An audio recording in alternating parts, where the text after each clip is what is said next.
তাহলে মসজিদ কমিটির দায়িত্ব হলো মসজিদ পরিচালনা করা, সব কাজ সুষ্ঠুভাবে পরিচালনা করা।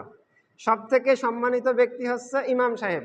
সুতরাং ইমাম সাহেবের জুতা বহন করবে মসজিদ কমিটি, এটাই চূড়ান্ত কথা। ইমাম সাহেবের দায়িত্ব, মসজিদের দায়িত্ব, সব কিছু পরিচালনা করার জন্য যেহেতু মসজিদ কমিটিকে নির্ধারণ করা হয়েছে, সুতরাং সব থেকে সম্মানিত ব্যক্তিটা যখন জুতা রেখে মিম্বারে আসবেন, তখন মসজিদ কমিটির দায়িত্ব হলো সেই জুতাটা হাতে তুলে নিয়ে সেফ জায়গায় রাখা। একটা প্রশ্ন বলেন তো দেখি, আমাদের এই যে মসজিদ, শুধু আমাদের না, পৃথিবীতে যত মসজিদ আছে, এই মসজিদের মধ্যে সব থেকে একটা মানুষ আপনি সম্মানের একটা চেয়ারে রাখবেন, ওই মানুষটাকে ইমাম সাহেব। দুইজন বলছেন, সবাই কি একমত ইমাম সাহেব? মানে একটা মসজিদের সব থেকে সম্মানিত যে ব্যক্তিটা, তিনি ইমাম সাহেব, এতে কি সন্দেহ আছে? সবাই বলেন সন্দেহ আছে? সন্দেহ নেই, আপনারাই বলেন, ঠিক আছে। এবার আরেকটা কথা শুনেন, আমাদের যে মসজিদ কমিটি বা যে কোনো মসজিদের কমিটি কেন নির্ধারণ করা হয়?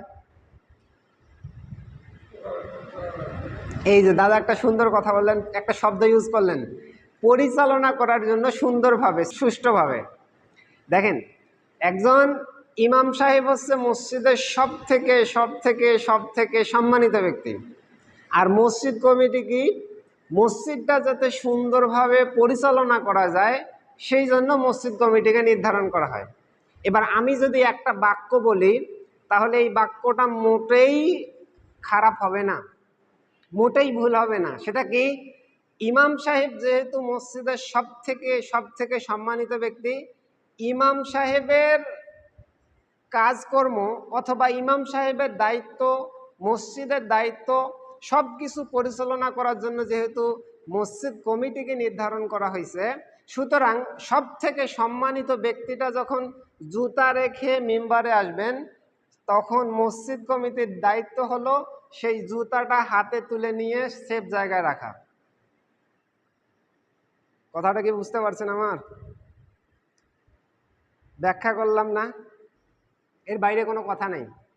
এই কথাটা মোটেও ভুল নয়, এই কথাটা মোটেও অশুদ্ধ নয়, এটাই চূড়ান্ত কথা। আল্লাহ সুবহানাহু ওয়া তাআলা আমাদেরকে যেন বোঝার তৌফিক দান করে। সকলে বলি আমিন।